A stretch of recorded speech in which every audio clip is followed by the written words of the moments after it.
আসসালামু আলাইকুম ইংলিশ গ্রামারের ভিডিও সিরিজে আপনাকে স্বাগতম জানাচ্ছি। এর আগের ভিডিওতে আমি অ্যাডজেক্টিভ নিয়ে আলোচনা করেছি। আজকের ভিডিওতে আমি ভার্ব নিয়ে আলোচনা করব। আমি মূলত পার্টস অফ স্পিচটাকে আপনাকে খুব সহজে বোঝানোর চেষ্টা করছি। তাছাড়া আমি ইংলিশ গ্রামারটাকে ধারাবাহিকভাবে খুব সহজে বোঝানোর চেষ্টা করছি। আমি আছি জিসান আপনাদের সাথে। চলুন ভিডিওটা শুরু করা যাক। প্রথমে আমরা ভার্ব কি, ভার্ব কাকে বলে সেই সংজ্ঞাটা একটু দেখিনি। আমরা সবাই জানি ভার্ব মানে হচ্ছে কোনো কিছু করা, কোনো একটা অ্যাকশনকে আমরা ভার্ব বলি। যেমন খাওয়া, খেলা করা, ফুটবল খেলা, গান শোনা, এগুলো সবগুলো কোনো একটা কাজকে বোঝাচ্ছে। তারপরে কোনো কিছু হওয়া, কোনো কিছু হওয়া মানে কি, যেমন আমি হই একজন ক্রিকেটার, আমি হই একজন ফুটবলার, আমি হই একজন শিক্ষক, আমি হই একজন ডাক্তার। এই যে হয়, আমি হয়, কোনো কিছু হওয়া, আমি হই একজন ছাত্র, সেটা হবে আপনার ভার্ব। তাছাড়া কোনো কিছু থাকাকেও আপনি ভার্ব বলবেন। যেমন আমার একটা গাড়ি আছে, আমার একটা ফুটবল আছে, আমার একটা বই আছে, আমার একটা ল্যাপটপ আছে, আমার একটা মোবাইল আছে। এই যে কোনো কিছু থাকা, সেটাকেও আপনি ভার্ব বলবেন। যেমন আই ইনফ্লুয়েন্স, আমি প্রভাবিত করি। এই যে কোনো একটা কাজ করাকে বোঝাচ্ছে, সেজন্য আই ইনফ্লুয়েন্স হবে আপনার ভার্ব। তাছাড়া I play football, I play cricket, I teach students, I learn computer. এই যে কোনো কিছু করা, সেগুলো হবে আপনার ভার্ব।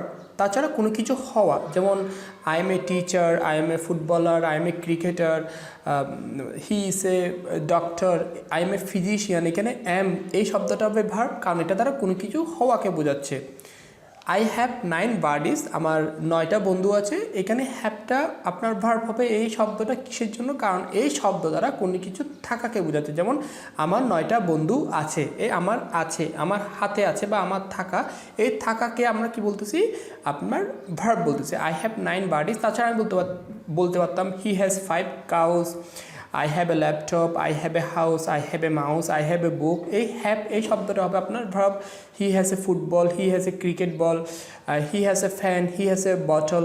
এই হ্যাজ এখানে ভার্ব হবে, কারণ ওই শব্দটি দ্বারা কোনো কিছু থাকাকে বোঝাচ্ছে। এখানে হ্যাভ দ্বারা যেহেতু কোনো কিছু থাকাকে বোঝাচ্ছে, সেই জন্য এখানে হ্যাভ হবে আপনার ভার্ব।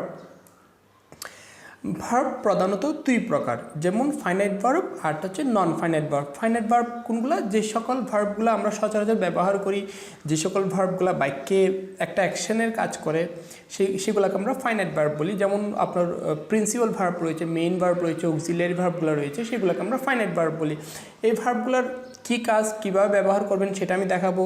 আমি জাস্ট বলতেছি ফাইনাইট ভার্বগুলো হচ্ছে মেইন ভার্ব, যেগুলো আমরা আসলে বাক্যে ব্যবহার করি। যে সকল ভার্বের সাথে আমরা খুব বেশি পরিচিত, সেগুলোই আপনার ফাইনাইট ভার্ব।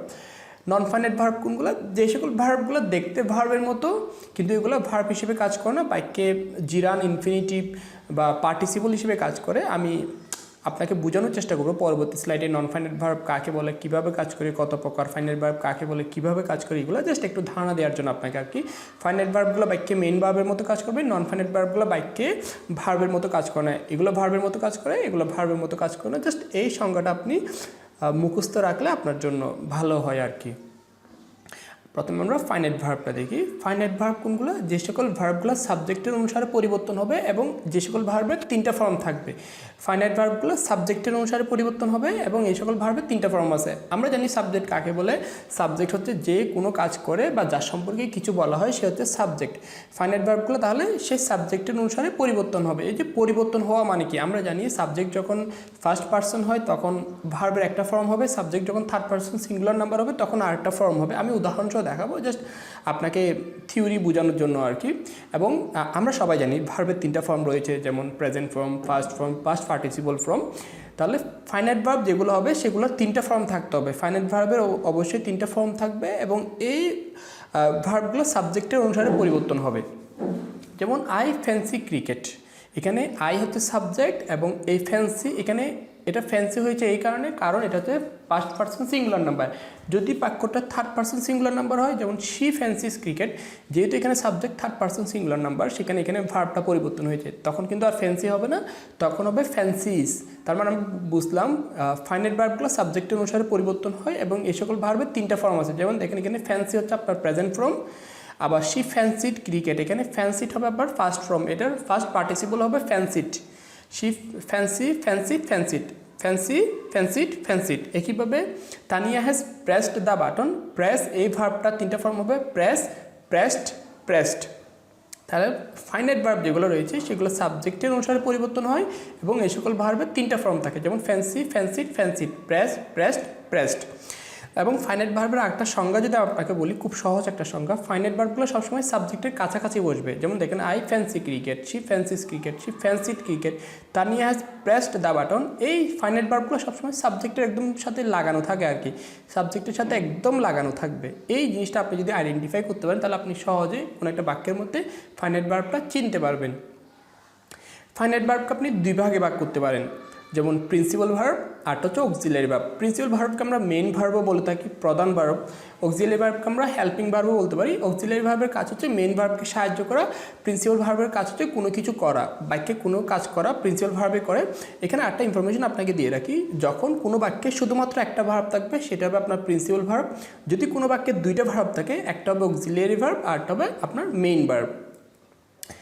প্রিন্সিপাল ভার্ব দ্বারা কোনো কিছু করাকে বোঝায়, যেমন হি স্পিক্স দ্য ট্রুথ, সে সত্য কথা বলে। এখানে কথা বলা একটা কাজ এবং কোনো কিছু করছে সে, সেই জন্য হি স্পিক্স দ্য ট্রুথ। এখানে স্পিক্স হবে আপনার ভার্ব। কি ভার্ব? Principal verb. এখানে স্পিক্স কেন হয়েছে? কারণ সাবজেক্ট হচ্ছে 3rd পারসন সিঙ্গুলার নাম্বার, সেই জন্য এখানে স্পিক না হয়ে স্পিক্স হবে। আই ওয়াক এভরি মর্নিং, আমি প্রতিদিন সকালে হাঁটি। এই যে ওয়াক, এটা দ্বারা কোনো কিছু করাকে বোঝাচ্ছে, সেই জন্য এখানে ওয়াকটা হবে আপনার প্রিন্সিপাল ভার্ব। এখানে খেয়াল করে দেখেন, এখানে শুধু কিন্তু একটা ভার্বে রয়েছে, সেজন্য এটা প্রিন্সিপাল ভার্ব হবে। এখানে যদি 2টা ভার্ব থাকতো তাহলে একটা হবে অক্সিলিয়ারি ভার্ব আর একটা হবে principal verb. I walk every morning, এখানে ওয়াকটা হবে আপনার ভার্ব। তাছাড়া I play football, I play cricket, he slips, he ran, he walks, তারপরে এই ধরনের আরও যতগুলো ভার্ব রয়েছে আর কি, হি কুকস, হি লিসেন্স, হি টক্স, এই সকল ভার্বগুলো আপনার প্রিন্সিপাল ভার্ব। যখন কোনো বাক্যে একটা ভার্ব থাকবে এবং ওই ভার্ব দ্বারা কোনো একটা অ্যাকশন করাকে বোঝাবে, সেটা হবে আপনার প্রিন্সিপাল ভার্ব। হি সুইমস ডেলি, সে প্রতিদিন সাঁতার কাটে।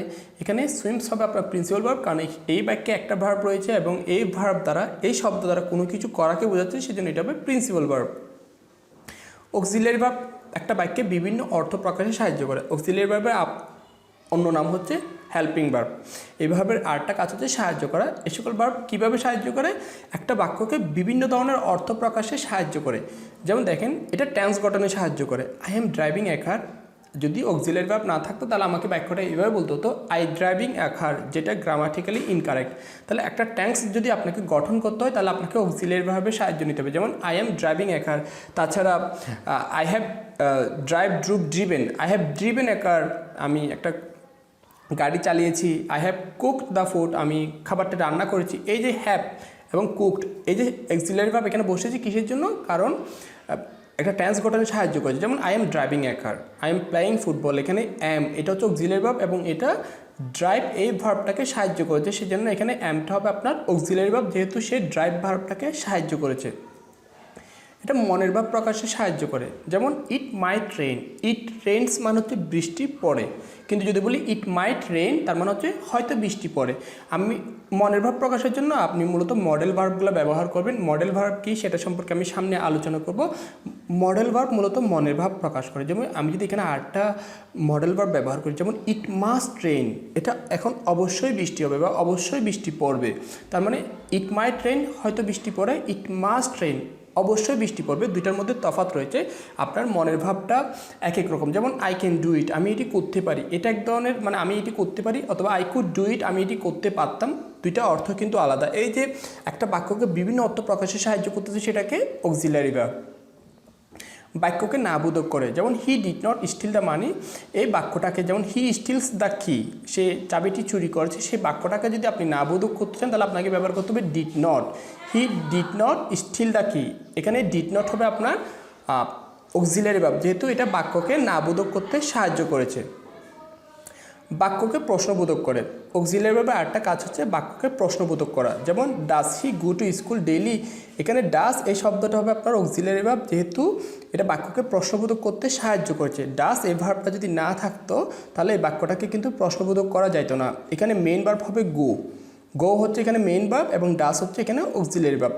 যে সকল বাক্যে দেখবেন আপনার অক্সিলারি ভার্ব রয়েছে সেই সকল বাক্যে সবসময় দুইটা ভার্ব থাকবে। যেমন হি ডিড নট স্টিল ডাকি, এখানে স্টিল হবে মেইন ভার্ব, ডিড নট হবে আপনার অক্সিলারি ভার্ব। যেমন আই এম ড্রাইভিং এ কার, এখানে ড্রাইভিং হবে মেইন ভার্ব, এম হবে আপনার অক্সিলারি ভার্ব। কিন্তু কিছু কিছু বাক্যে একটা ভার্ব থাকে, সেটাও আবার কিন্তু যখন একটা বাক্যে মডেল ভার্ব থাকবে সেটাই কিন্তু এখানে অক্সিলারি ভার্ব হিসেবে ব্যবহার হবে। মডেল ভার্বের ক্ষেত্রে কিন্তু নিয়মটা আলাদা, কিন্তু বেশিরভাগ ক্ষেত্রে দেখবেন যখন কোনো বাক্যে দুইটা ভার্ব থাকে, একটা অক্সিলারি ভার্ব থাকে, পরের বাক্যটা প্রিন্সিপাল ভার্ব বা মেইন ভার্ব হয় আর কি। তাহলে অক্সিলারি ভার্ব কী করেছে, এই বাক্যটাকে প্রশ্নবোধক করেছে। Does he go to school daily, সে কি নিয়মিত স্কুলে যায়? এখানে ডাজ শব্দটা হচ্ছে অক্সিলারি ভার্ব এবং এই বাক্যটাকে সে প্রশ্নবোধক করেছে। নন ফাইনাইট ভার্বগুলো কি? নন ফাইনাইট ভার্বগুলো দেখতে ভার্বের মতো কিন্তু আসলে ভার্ব না। কিছু কিছু ভার্ব রয়েছে যেটার চেহারাটা ভার্বের মতো কিন্তু আসলে এটা ভার্বের মতো কাজ করে না। আমরা জানি ভার্ব মানে কোনো কিছু করা, কোনো কিছু হওয়া, কোনো কিছু থাকাকে বোঝায়, কিন্তু এই সকল ভার্বগুলো বাক্যে এ ধরনের কোনো কাজ করে না। এরা মূলত নাউনের মতো কাজ করতে পারে, অ্যাডজেক্টিভের মতো কাজ করতে পারে, অথবা ইনফিনিটিভের মতো কাজ করতে পারে। আমি যদি উদাহরণ দিয়ে দেখাই, যেমন children like to play with toy. আমরা জানি প্লে মানে হচ্ছে ভার্ব, কোনো কিছু করা, কিন্তু যখন আমি টু প্লে বলবো তখন সেটা ইনফিনিটিভ হয়ে যাবে। যখন কোনো ভার্বের আগে টু যুক্ত হবে তখন সেটা ইনফিনিটিভ হয়ে যাবে। যেহেতু এই প্লে ভার্বের আগে টু যুক্ত হয়েছে তখন সেটা ইনফিনিটিভ হয়ে যাবে। অনেকে এই প্লে শব্দটাকে ভার্ব মনে করতে পারবে, কি ভার্ব মনে করতে পারে, কিন্তু এটা ভার্ব হবে না। এখানে ভার্ব হবে লাইক। লাইক মানে পছন্দ করা, যেটা কোনো একটা কাজকে বোঝাচ্ছে। Children like to play with toy, বাচ্চারা খেলনা নিয়ে খেলতে পছন্দ করে। এখানে লাইকটা হবে ভার্ব, টু প্লে হবে এখানে নন ফাইনাইট ভার্ব, কারণ এখানে এটা ভার্বের মতো কাজ করতেছে না। প্লে মানে খেলা করা, কিন্তু টু প্লে মানে হচ্ছে খেলতে। যখন আপনি কোনো ভার্বের সাথে টু যুক্ত করবেন তখন ওটার সাথে একটা তে যুক্ত হবে, তে। যেমন খেলা আর টু প্লে মানে খেলতে। Children like to play, children খেলনা নিয়ে খেলতে পছন্দ করে। এই যে খেলনা নিয়ে খেলতে পছন্দ করে, খেলতে খেলতে এটা কিন্তু কোনো ভার্ব না। যদি ভার্ব হতো তাহলে হতো খেলা করা, এটা ভার্ব। কিন্তু টু প্লে খেলতে এটা কোনো ভার্ব না, এটা হচ্ছে নন ফাইনাইট ভার্ব। এটা বসেছে বাক্যে, ঠিক আছে, প্লেটা দেখতে ভার্বের মতো কিন্তু আসলে এইটা বাক্যে ভার্বের মতো কাজ করতেছে না। নন ফাইনাইট ভার্বের আরেকটা জিনিস খেয়াল করে দেখবেন, যখন আপনি নন ফাইনাইট ভার্ব আইডেন্টিফাই করতে চাইবেন তখন দেখবেন এটা সাবজেক্টের কাছাকাছি বসবে না। যেটা ফাইনাইট ভার্ব রয়েছে, প্রিন্সিপাল ভার্ব বলেন, অক্সিলারি ভার্বগুলো বলেন, ফাইনাইট ভার্বগুলো আর কি, সেগুলো সবসময় সাবজেক্টের কাছাকাছি বসবে। কিন্তু নন ফাইনাইট ভার্বগুলো দেখবেন সাবজেক্ট থেকে অনেক দূরে বসবে। যেমন দেখেন চিলড্রেন লাইক, প্রথমে এখানে ভার্ব রয়েছে, তারপরে এখানে নন ফাইনাইট ভার্বটা বসেছে আর কি। নন ফাইনাইট ভার্বটা সবসময় সাবজেক্টের থেকে দূরে বসে, কিন্তু ফাইনাইট ভার্ব যেটা রয়েছে সেটা সবসময় সাবজেক্টের কাছাকাছি বসে। আরেকটা উদাহরণ যদি দেখি, Tania like playing hide and seek, Tania লুকোচুরি খেলতে পছন্দ করে আর কি। এই প্লে মানে হচ্ছে খেলা করা, কিন্তু প্লেয়িং মানে হচ্ছে খেলতে। তানিয়া লুকোচুরি খেলতে পছন্দ করে, তানিয়া পছন্দ করে খেলতে লুকোচুরি, তানিয়া লুকোচুরি খেলতে পছন্দ করে, তানিয়া পছন্দ করে লুকোচুরি খেলতে। এই প্লেয়িং মানে হচ্ছে এখানে খেলা করা না, এখানে প্লেয়িং মানে হচ্ছে খেলতে। এটা টু প্লেও বলতে পারতাম, Tania like to play hide and seek, কিন্তু আমি এটাকে প্লেয়িং বলেছি। এটা কিন্তু বাক্যে যখন কোনো ভার্বের সাথে আইএনজি যুক্ত হয় তখন সেটা জিরান্ড হিসেবে কাজ করে। এখানে প্লেয়িংটা হবে আপনার কি জিরান্ড, এটা কিন্তু ভার্ব না। এটা জিরান্ডকে আমরা নাউন হিসেবে চিন্তা করতে পারেন, মানে জিরান মানে নাউন একই জিনিস। কোনো ভার্বের সাথে যখন আইএনজি যুক্ত হয় তখন সেটা জিরান হয়ে যায় এবং এটা বাক্যে নাউনের মতো কাজ করে। যেমন Tania like playing hide and seek, Tania লুকোচুরি খেলা পছন্দ করে। এখানে এটা প্লে, আমরা জানি প্লে মানে হচ্ছে ভার্ব, কিন্তু এখানে প্লেয়িং এটা ভার্ব হবে না। কিসের জন্য? কারণ এটা জিরান হিসেবে কাজ করেছে এবং এখানে ভার্ব হবে লাইক, পছন্দ করা হবে ভার্ব। আবার আমরা জানি আই এম প্লেয়িং ফুটবল, এখানে প্লেয়িং কিন্তু ভার্ব, কারণ এটা প্রেজেন্ট কন্টিনিউয়াস টেন্সে পড়তেছে এবং আই এম প্লেয়িং ফুটবল মানে আমি ফুটবল খেলতেছি। এটা দ্বারা কোনো একটা অ্যাকশন করাকে বোঝাচ্ছে, কোনো একটা জিনিস করতেছেন সেটা বুঝতেছেন। কিন্তু এখানে Tania like playing hide and seek, Tania hide and seek খেলা পছন্দ করে। এখানে তানিয়া হাইড অ্যান্ড সিক খেলতে পছন্দ করে, এটা দেখতে ভার্বের মতো, কিন্তু এটা আসলে বাক্যে ভার্বের মতো কাজ করতেছে না। এখানে ভার্বের মতো কাজ করে এই লাইক শব্দটা, মানে পছন্দ করা এটা ভার্ব, মানে কোনো একটা অ্যাকশনকে বোঝাচ্ছে। কিন্তু প্লেয়িং এটা দ্বারা কোনো কাজ হচ্ছে না, এটা জাস্ট বাক্যে বসেছে একটা ইনফরমেশন দেওয়ার জন্য, যেটা তারা কোনো অ্যাকশন বোঝাচ্ছে না, কোনো কিছু হওয়া বোঝাচ্ছে না, কোনো কিছু থাকাকেও বোঝাচ্ছে না। সেই জন্য এখানে প্লেয়িং হবে আপনার non finite verb. Non finite ভার্বগুলোকে আরও তিন ভাগে ভাগ করা হয়। যেমন জিরান, যখন কোনো একটা ভার্বের সাথে আইএনজি যুক্ত হবে সেটাকে আমরা জিরান বলি। যেমন ওয়াক এই ভার্বের সাথে আইএনজি যুক্ত হয়েছে সেই জন্য এটা জিরান। জিরান মূলত একটা বাক্যে নাউনের মতো কাজ করে। নাউন একটা বাক্যে সাবজেক্টের পজিশনেও বসতে পারে, অবজেক্টের পজিশনেও বসতে পারে। এখানে জিরানটা বাক্যে সাবজেক্টের পজিশনে বসেছে। সাবজেক্ট কি? যখন যে কোনো কাজ করে বা যার সম্পর্কে কিছু বলা হয়। এখানে এই বাক্যে ওয়াকিং সম্পর্কে কিছু বলা হচ্ছে। যেমন walking is call the best exercise, হাঁটাকে সর্বোত্তম ব্যায়াম বলা হয় আর কি, সবচেয়ে ভালো ব্যায়াম বলা হয়।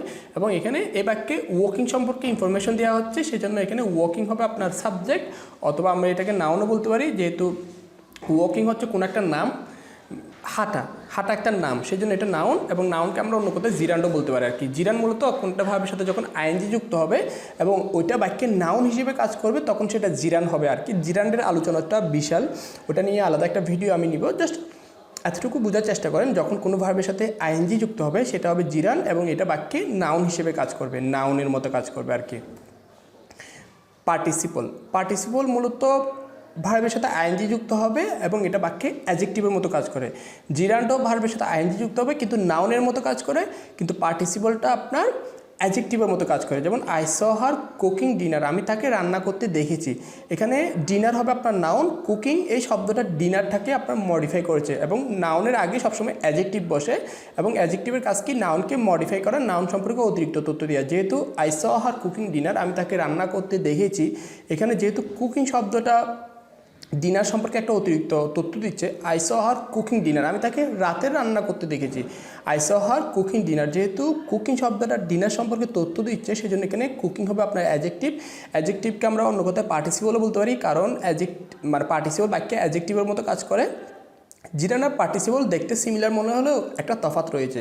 জিরান দ্বারা মূলত স্থির অবস্থাকে বোঝায়। যেমন walking is call the best exercise, হাঁটা হচ্ছে একটা সর্বোত্তম ব্যায়াম, হাঁটাকে সর্বোত্তম ব্যায়াম বলা হয়। এখানে হাঁটা শব্দটা স্থিরকে বোঝাচ্ছে, মানে এটা একটা স্থির অবস্থা। কিন্তু I saw her cooking dinner, আমি তাকে রান্না করতে দেখেছি, এই যে রান্না করা একটা কিন্তু চলমান কাজ। তাকে আপনি রান্না করতে দেখেছেন, একটা চলমান কাজকে দেখতেছেন, মানে সে তো আর বসে নাই, রান্না করা তো একটা কাজ। কিন্তু দেখেন walking is call the best exercise, হাঁটা পৃথিবীর সর্বোত্তম ব্যায়াম, এটা কিন্তু একটা স্থির অবস্থা। কিন্তু I saw her cooking dinner, আমি তাকে রান্না করতে দেখেছি, এটা তার একটা চলমান কাজ। সেজন্য জিরান দ্বারা স্থির অবস্থাকে বোঝাবে, পার্টিসিপল অ্যাডজেক্টিভের মতো কাজ করে এবং এটা তার একটা অ্যাকশনকে বোঝাবে, চলমান অবস্থা, মানে এটা চলতেছে অবস্থা আর কি, একটা অ্যাকশনরত অবস্থায়, চলমান অবস্থায় পার্টিসিপল কাজ করে আর কি। এটা বেসিক ডিফারেন্স জিরান আর পার্টিসিপলের মধ্যে। যখন আপনি কোনো ভার্বের সাথে টু যুক্ত করবেন সেটা হয়ে যাবে ইনফিনিটিভ। সকল ভার্বের সাথে আপনি যদি টু লাগিয়ে দেন, যেমন to play, to do, to work, to love, to cry, এই সকল ভার্বগুলো ইনফিনিটিভ হয়ে যাবে। যেমন we are ready to play now, আমরা এখন খেলতে প্রস্তুত। যখন আপনি কোনো ভার্বের সাথে টু লাগিয়ে দিবেন তখন সেটা ওইটার সাথে তে যুক্ত হয়ে যাবে। যেমন প্লে মানে খেলা করা, টু প্লে মানে খেলতে, ডু মানে করা, টু ডু মানে করতে, টু স্লিপ মানে হচ্ছে ঘুমাতে, টু ওয়াক মানে হাঁটতে। We are ready to play now, আমরা এখন খেলতে প্রস্তুত। যখন কোনো ভার্বের সাথে টু যুক্ত হয়ে যাবে তখন সেটা ইনফিনিটিভ হয়ে যায় আর কি। We are ready to play now, আমরা এখন খেলতে প্রস্তুত। এখানে টু প্লে কিন্তু ভার্ব না, এখানে আরটা হচ্ছে verb. We are ready to play নাও, এখানে আরটা হবে ভার্ব, এখানে টু প্লে হবে ইনফিনিটিভ। এটা বাক্যে বসেছে ঠিক আছে, প্লে মনে হচ্ছে ভার্ব কিন্তু আসলে ভার্ব না, এটা ভার্বের মতো দেখতে কিন্তু আসলে ভার্বের মতো কাজ করে না। একইভাবে এখানে কুকিংটা দেখতে ভার্বের মতো কিন্তু এটা বাক্যে ভার্বের মতো কাজ করতেছে না। এখানে সটা হবে ভার্ব, এখানে ইসটা হবে verb. Walking is called the best exercise, এখানে ইসটা হবে ভার্ব কিন্তু ওয়াকিং এখানে ইজ কল্ড, এই দুইটাই হবে এখানে ভার্ব। ইসটা হবে অক্সিলারি ভার্ব, কলটা হবে আপনার মেইন ভার্ব আর কি। কিন্তু ওয়াকিং, অনেকে ওয়াকিংটাকে ভার্ব মনে করতে পারে কিন্তু এখানে ওয়াকিংটা ভার্ব না, এখানে জিরান। এখানে কুকিংটাও ভার্ব মনে করতে পারে কিন্তু এটা পার্টিসিপল। এখানে প্লেটাকে অনেকে ভার্ব মনে করতে পারে কিন্তু এটা ইনফিনিটিভ।